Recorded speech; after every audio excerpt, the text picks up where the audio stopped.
turnout, and the bright and shiny faces is the most important thing. When I look out into the crowd, I see bright and shiny lights coming out of your eyes, and it's just in your faces and your charm. And thank you so much for being here and supporting this. The word I'm looking for is daring crusade that I'm on. So let me get in on that real quick. Do you define what crusade is? Yeah, no kidding. Oh, yeah. Okay. We know what daring is. No crusade. So I fell into a downward spiral with increased speed to the rocky ground below. I thought death was imminent until I lifted my wings against the wind and soared into the blue skies and white clouds above. That had to do with the day that I actually fell from a Cessna on purpose, zipped to the back leather jacket of a man who was my tandem person to take me on this journey. We were running out of time. He had to land us in a certain little target at the bottom of Brown Field, and there was a limited amount of time. He had bells and whistles going across, sounding at his waist and all over. He was behind me, and he goes, "Do you like roller coasters?" And I said, "I do, but," and then he yanks on the parachute and he sends us into a downward spiral. And I swear I was at a horizontal, my feet were straight out, and I was literally in a downward spiral in my life at that point in time. And I used it as a daring, I wanted to do something daring at that point in my life, and that's what I chose to do. And I also wanted to put on my own leather jacket with these squirrel suit and fly off the Swiss Alps and down into those mountains and stuff. And I thought that this would be the precursor to doing that sort of thing. But when that dude took me into a downward spiral that was literal, it was literally a downward spiral. I was like, I'm not doing this with anybody. I don't even trust myself, so I'm going to do something else different instead. And that's when I decided to start writing.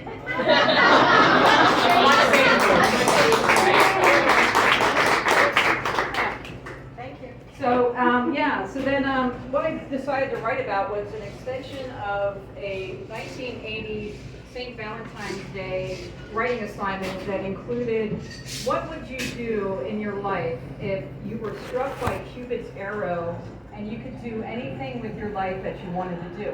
And this was me at 12 years old, and there was a commercial on TV that had everything to do with a Native American man standing at a river, standing by a mountain, standing by the city, and seeing all kinds of pollution swirling around him. And he had a tear rolling down his face. Like, I do too. So at that pivotal point in my life, when I had the writing assignment and the entrepreneurial spirit, it was then that I decided that I was going to marry the man of my dreams. He was going to be tall, dark, and handsome. Instead, that's funny. So this is a revision of that story. But anyway, so it was about being an entrepreneur and finding out a way to make lucrative bankroll out of waste management. And I know that that's not possible. It doesn't happen today. It's not going to happen. Nobody wants to bankroll waste management. But I decided to write a book called The Philanthrope and The Appraiser with the hope that somebody might want to clean up our oceans. So the philanthrope is the person that has left her modern day life, a cushy life in Philadelphia. She's a freelance photographer, decides to come out to the College of Design in Los Angeles, meets this fiery professor, and off their relationship goes from there. It's very fiery, sexy from the start, lands and it stays that way through the whole thing.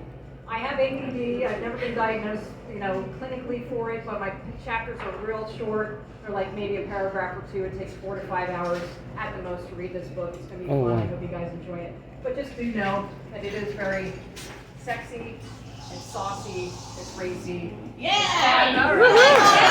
That's what I like. Okay. So then,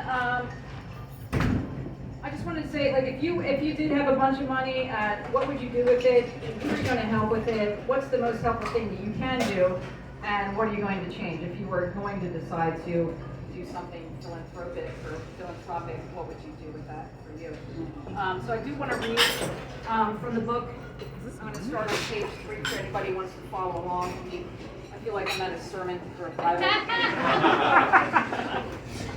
Okay, so at the bottom of page 3, I said I paused, then said yes. I decided to take a break from the monotony of life to focus on school again, and above all, the Dolly collection. The rich history involves how Dolly used a Philadelphia-based travel agency called Lamb & Sons when he began voyaging to the U.S. from Europe in the 1930s. Early on, the prolific artist lacked the funds needed for ship fare, lodging, and ground transportation, so he bartered his art. Each time Salvador arrived in the U.S., he paid the travel agency owner, a gentleman named Walter Lamb, with a smattering of paintings to cover expenses. This private collection accumulated over the course of 40 years, and the owners kept it safe in a climate-controlled vault at the trust company in Philadelphia, where my dad would one day become president. The collection changed hands through 3 generations of Lamb's successors, each taking great care to preserve the art objects. The 3rd generation Lamb son, Walter III, decided to bestow the full collection to my dad, Ricardo Coltrane, in his last will and testament as payment not only for his oversight of the collection, but also for the abundance of lucrative banking and investment advice my magnet father offered through the years. The Lamb's investment portfolio quadrupled thanks to my dad. Fun. Okay. Chapter 72. I'm sorry, page 72. Very short. There's actually 91 chapters, I think, and they're all short. That's all. Okay.